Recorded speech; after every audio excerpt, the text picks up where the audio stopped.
Muy bien, aperturamos entonces la guía de estudio número 4 del curso de antropología y el día de hoy vamos a hablar de un tema distinto. El día de hoy vamos a hablar de los grupos indígenas mayoritarios en Guatemala. Antes de entrar a este tema de las comunidades indígenas de nuestro país, vamos a considerar algunos puntos muy importantes. Miren, pues, Guatemala está conformada por 4 culturas, eso ya lo vimos anteriormente: garífunas, chingas, mestizos, saladinos y el área maya. Pero dentro del área maya, Guatemala tiene 22 grupos étnicos. Estos 22 grupos étnicos tiene cada uno su idioma. Cada uno tiene una comunidad o un área geográfica donde están establecidos. En tiempos pasados, durante las épocas desde que es descubierto el continente, lamentablemente los indígenas siempre han sido marginados, han sido explotados.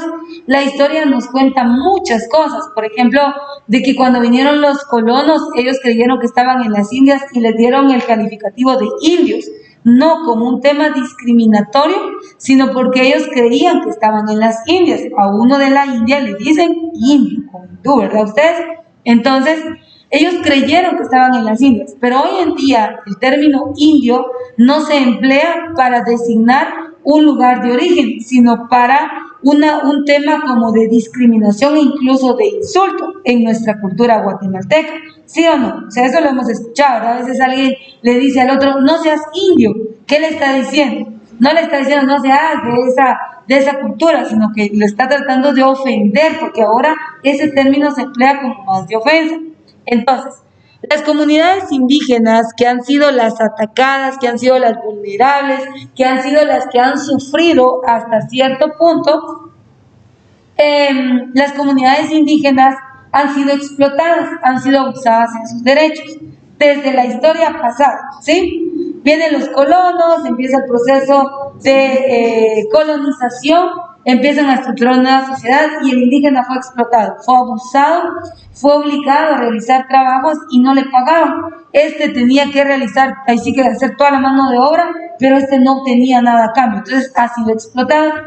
Cuando vienen algunos hechos históricos como la revolución, la contrarrevolución y caemos a un proceso de guerra que es el conflicto armado interno en Guatemala, los indígenas una vez más son vulnerables ante tales situaciones.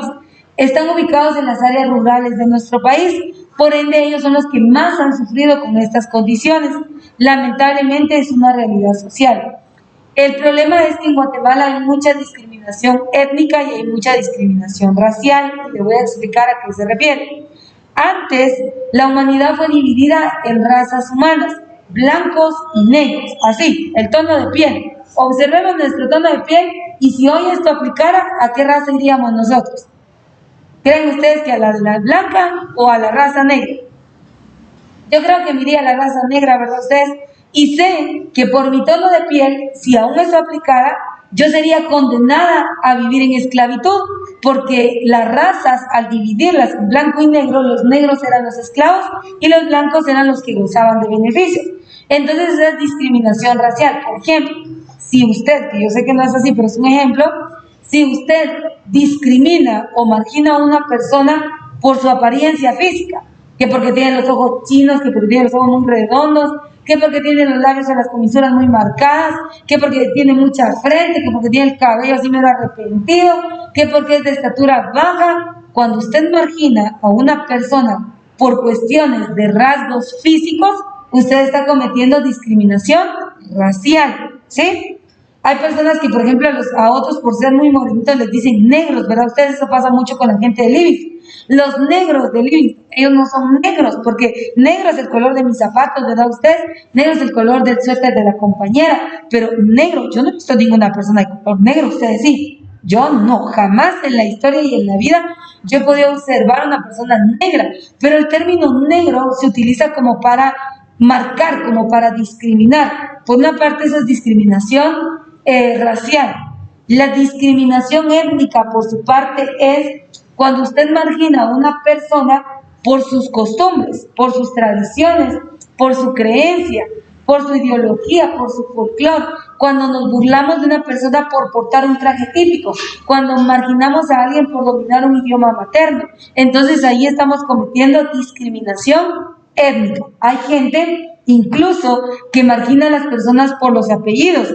Fíjense que yo conozco a un joven que dice que el día que él vaya a buscar a una persona, una señorita, para poder tener una relación, lo primero que va a ver son los apellidos de esa persona. Imagínense, conocí a una familia que decía que no iba a permitir que sus hijos se relacionaran o que tuvieran una relación de noviazgo, matrimonio y demás con personas que fueran del área indígena. Yo decía, qué vacía es esa gente, ¿verdad? Ustedes, qué fuera de lugar es la situación, ¿verdad? Porque yo soy de la idea que el apellido no hace ni más ni menos que nadie. Entonces, hay gente que tiene ciertas ideologías de racismo y de discriminación. Lamentablemente, esto se construye en el seno del hogar. Hay que tener mucho cuidado con ello, ¿verdad? No permitir caer y mucho menos nosotros dejarnos señalar o dejarnos menospreciar por rasgos de este tipo. O sea, eso no es posible, eso no se puede hacer. Moralmente hablando, ahora culturalmente hablando, sí es algo normal. Entonces, dicho esto, tenemos que comprender que Guatemala tiene culturas, es decir, grupos étnicos que predominan. Anteriormente en las guías 1, 2 y 3 hablábamos de los mayas, hablábamos de los aztecas y los incas, que fueron culturas a nivel casi norte, centro y sur de América.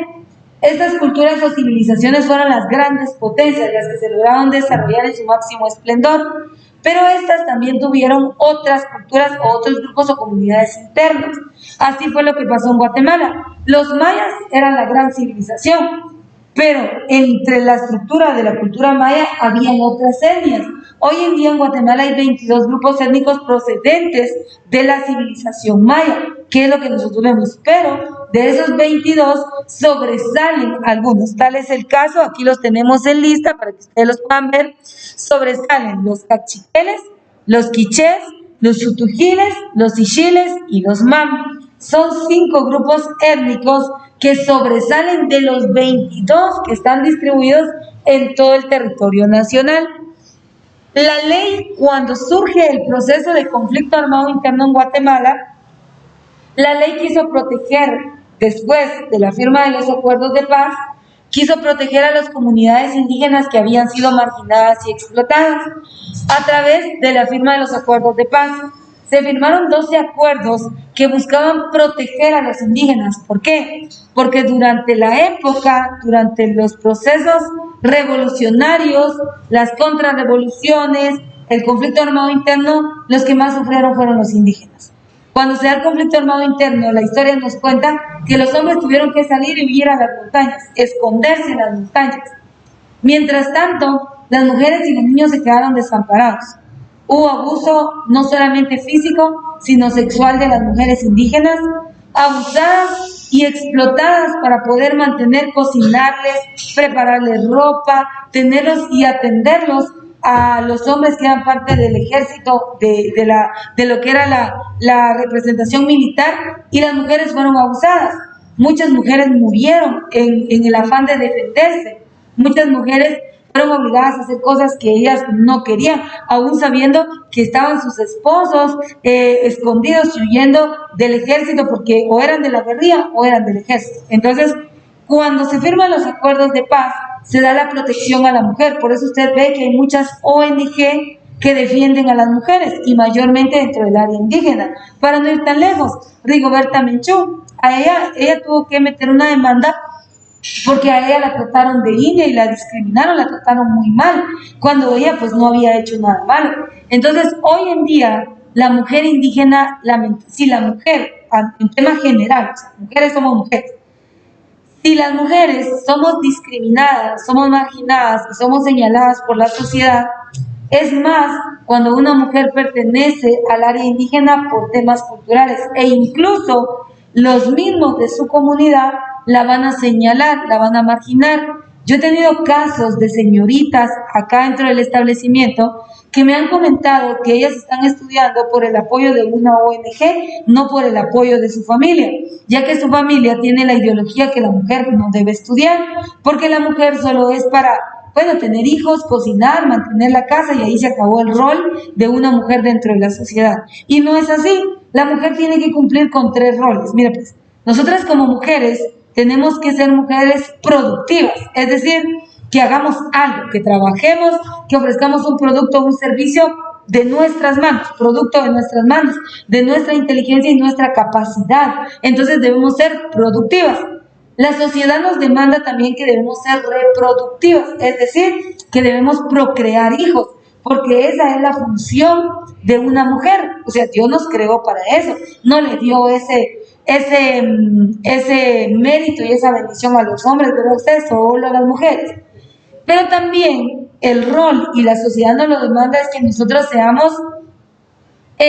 seamos también reproductivas, pero en el ámbito comunitario, es decir, que participemos en las ONG, que nos involucremos en la vida cultural, en la vida política, en la vida artística de nuestras comunidades.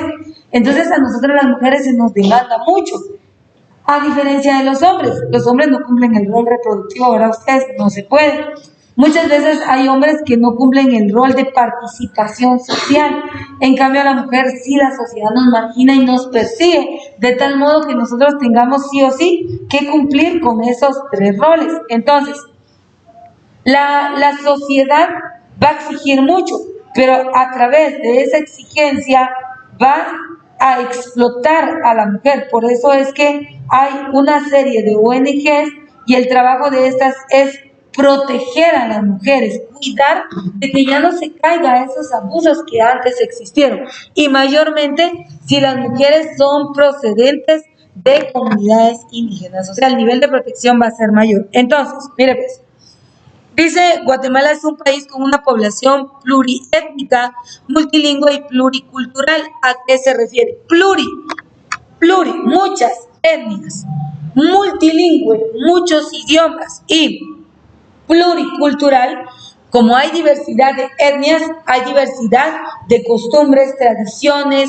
folclore, gastronomía, danzas, rituales, ceremonias. Por eso está hablando plurietnia, multilingüe, pluricultural. Estos 3 elementos en Guatemala son bien representativos. Si usted visita la zona del altiplano, nosotros estamos acá en Chimaltenango, ahorita vamos a ver las etnias que se ubican en lo que es Guatemala, pero a nivel departamental y municipal vamos a conocerlo, porque es importante que nosotros sepamos que el hecho de que nosotros no portemos un traje típico, que no hablemos o dominemos algún idioma materno y que no participemos en actividades culturales, no quiere decir que nosotras seamos ladinas o ladinos. No es así, son conceptos errados y esto nos ha llevado al racismo y la discriminación. Entonces, en el caso de Guatemala hay plurietnicidad, multilingües y hay pluriculturales desde el punto de vista de las etnias, ¿sí? De las 22, pero ya vimos entonces que de estas 22 van a sobresalir las 5 que son cachiqueles, quichés, sutujil, ixil y mam. Estas son las 5 etnias predominantes en Guatemala y estas son las que vamos a estudiar. Empecemos, los cachiqueles. La etnia de los cachiqueles tiene muchos años en existir. La historia nos cuenta que cuando vinieron los colonos o los españoles a conquistar el continente americano, ellos encontraron indígenas y dentro de los indígenas estaban los cachiqueles.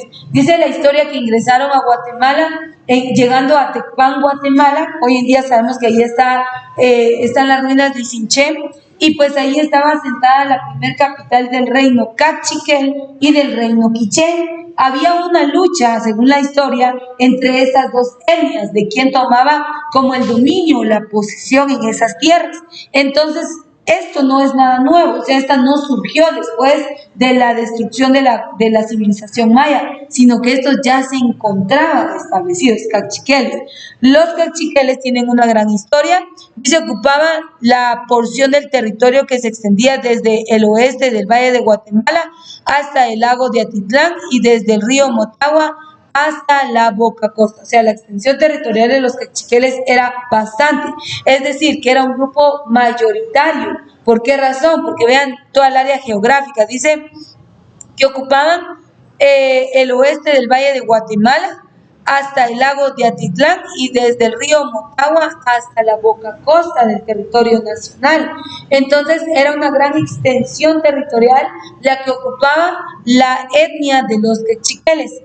Al ingreso también, dice la historia, dice, su historia está ligada a la de los quichés, ya que fueron sus aliados hasta 1470. Entonces, aquí vemos que habían rasgos culturales similares a los de los quichés, o sea, estas dos iban creciendo de la mano. Como parte de su herencia cultural se encuentra el Memorial de Sololá, documento redactado por los dos nobles cachiqueles bautizados como Francisco Hernández Arana y Francisco Díaz. Ese Memorial de Sololá cuenta la historia cachiquel, ¿sí? Cuenta parte de su cultura, de cómo vivieron, de cuáles eran sus ideologías, a qué se dedicaron, etcétera, etcétera. Por eso habla del Memorial de Sololá. Si usted lo puede leer, pues enhorabuena, ¿verdad? Entonces, los cachiqueles hoy en día no han desaparecido. Los cachiqueles, la historia nos dice que el señorío cachiquel se estableció en Isimché, esto en Tecpan, Guatemala. Se sabe que Isimché era un centro urbano, dice, habitado por miles de personas. Un foso separaba el sector de los nobles del que correspondía a los plebeyos, protegiendo a la vez el acceso a la ciudad. Entonces, aquí hay algo de historia, ¿verdad? Para que podamos recordar algo de los cachiqueles. Cuando vienen los colonos, ellos destruyen el reino cachiquel que era Isimché, y ellos toman posesión de esas tierras. Eso es lo que nos cuenta la historia. Sin embargo, a pesar de todo lo que sufrieron los cachiqueles, podemos comprender que los cachiqueles no han desaparecido, pero hay algo muy importante, y es que el idioma cachiquel pertenece a la rama quiché. Dice, hoy conformada por los idiomas quiché, sutujil, zipacapense, zacapulteco, uspanteco, quechí, pocomchí y pocomán. Todos estos provienen de la rama del idioma quiché. Todos. Otro punto. En la actualidad hay 405,000 personas que hablan el idioma cachiquel, pero ¿por qué no lo expresan? Porque, por ejemplo, acá, yo no sé si hay alguien que hable el idioma cachiquel. ¿Alguien lo habla? ¿No? Yo tengo, en plan diario, tengo jóvenes que hablan el idioma cachiquel. Me recuerdo que en una de las clases virtuales yo les pedí si había alguien que dominaba el idioma y que si podían interactuar. De los que sí lo hablan, solo 2 personas lo quisieron hacer. ¿Por qué? ¿Será que es por vergüenza? ¿Será que es por temor a ser rechazados? ¿Será que es por temor a que se burlen de ellos al momento de entonar o pronunciar su idioma? ¿Qué es lo que estará pasando? Porque realmente no se entiende, ¿verdad? Ustedes, o sea, ¿qué es lo que sucede? Porque el idioma es un idioma muy bonito. Yo no sé si usted ha escuchado el idioma cachiquel, pero es un idioma muy bonito. Otro punto es que lamentablemente por razones culturales ha habido una mezcla. Hoy ya no se habla el cachiquel así puro. Son muy pocas las personas que sí dominan el idioma cachiquel en su naturaleza. Pero lo que hacen es una fusión entre el cachiquel y el idioma español. ¿Va a escuchar? Que como diríamos en el buen chapín, un poquito a pie, el otro a caballo, ¿verdad ustedes? Hay una mezcla. Como por ejemplo, cuando nosotros hablamos del español y metemos el inglés, ok, decimos, ¿verdad? Para afirmar algo. Estamos como que mezclando estos dos idiomas. Entonces pasa lo mismo, pero hoy en día, en la actualidad, sí hay muchas personas que aún conservan este idioma materno. Antes se les conoció como lenguas, y de hecho la Constitución dice las lenguas vernáculas, dice la Constitución. Pero hoy en día nosotros no podemos considerarlos como lenguas porque legalmente ya estos están establecidos como idiomas de ascendencia maya, ¿sí? Y ya vimos que la ascendencia maya viene de la rama quiché. ¿En dónde están ubicados los cachiqueles? Esto lo vamos a ver en la próxima clase. Vamos a pasar al siguiente punto de nuestra clase, que es lo siguiente. Esta parte ya no la grabamos, Si usted se recuerda, pues siempre tenemos acá videos documentales para que podamos comprender un poquito más respecto a la historia de los pueblos indígenas. Vamos a pasar a ver uno de los videos. Y para los que están, los que van a ver esta clase grabada, pues pueden ingresar al primer link y ver. Esto habla de los derechos de los pueblos indígenas hoy en día legalmente registrados y que se han establecido a través de la firma de los acuerdos de paz. Así que con esto concluimos la fase teórica, y pasamos a ver las siguientes presentaciones.